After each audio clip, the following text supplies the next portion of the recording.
I want to talk to you about how to witness to Mormons. Not that we're all going to be running out to look for Mormons necessarily, but I've observed certain things through my day job, and I work for a funeral home during the week.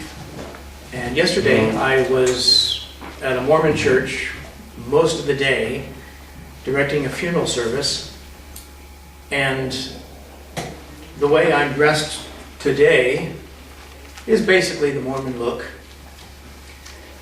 I found a handbook that is intended for their missionaries, and it tells them rules of conduct and good behavior, how to regard their partner's welfare when they're out on their missions together.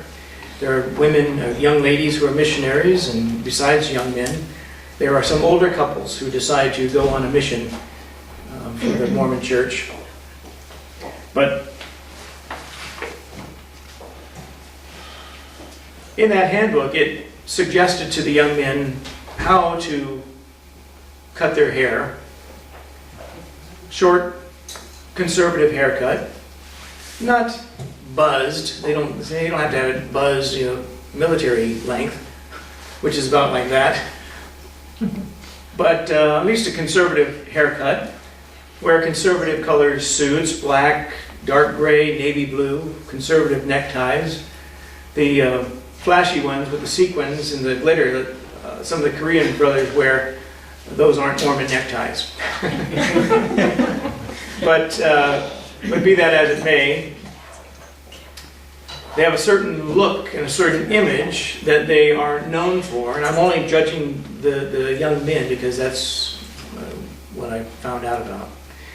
And some of the brethren that we have are Bible-believing churches. Their young ladies are dressed very modestly and very conservatively, just as you'd find Mormon families' daughters are. Their young men are respectful and they're well-behaved. They're clean when they come to church or Sunday school, just as the Mormons' children are. And but I decided, whenever I know ahead of time that I'm going to go to a Mormon church, let's say I know the schedule for work the day before, then what I do is I dig out one of a couple V-neck t-shirts. I don't know if the camera will pick this up, but you can pick up the V-neck neckline on this shirt that I have. It shows through. And it resembles the neckline on the men's Mormon undergarments. Not perfectly, but close enough. And your shirt is neat and clean, white shirts only. And you're not smelling of coffee breath or anything else. You brush your teeth, pop in a breath mint. Everybody appreciates that anyway. And you just act as clean and decent and respectable as they do. It used to be, I'm going back to the time I was a kid, a little kid, 50 years ago. If you met someone who was dressed, I'm just using myself as an example, clean and decent, people would think you must be a Christian, or she must be a Christian, because their appearance, their neatness, their courtesy, and every other good quality were just natural part of them, and they would ask if you were a Christian of some kind. And then about 40 years ago, Pat Robertson and Paul Crouch and Jim Baker came along with their TV networks and began dressing in the most outlandish, crazy ways, and had some crazy acts and performers on their TV networks. And we all got painted with a broad brush that that's what Christians look like and act like and talk like and sound like. The big Dolly Parton wigs with sort of a pinkish glow to them, and all of that kind of thing. And so I worked at jobs where I had an unsaved boss come up to me and ask if I was a Mormon. Because Christians no longer are the standard bearers for neatness and cleanliness and decency and politeness in society anymore.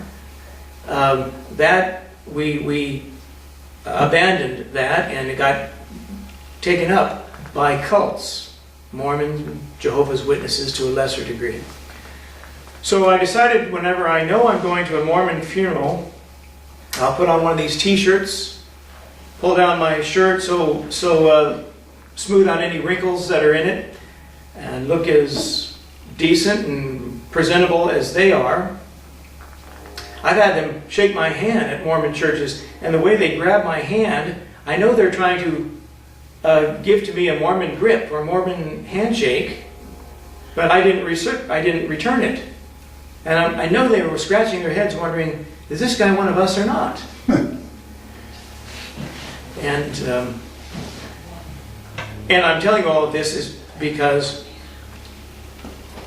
the Mormon cult believes that they have the highest standards of virtue and godliness and cleanliness and purity and niceness and mannerisms and so forth in the world, and that somehow they own the claim to neatness and holiness and all of that.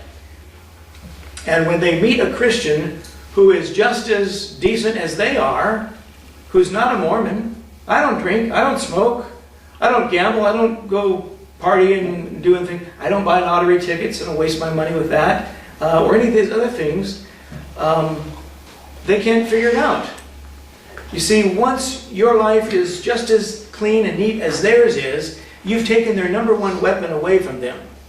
The number one weapon they have to justify themselves is that we set the standard for cleanliness and good family, good conduct, and all of these things. And when they meet Christians who are just as dedicated to God and are seeking to live as moral a life as they live, they don't know what to think of it, because they think everybody else is wicked except them.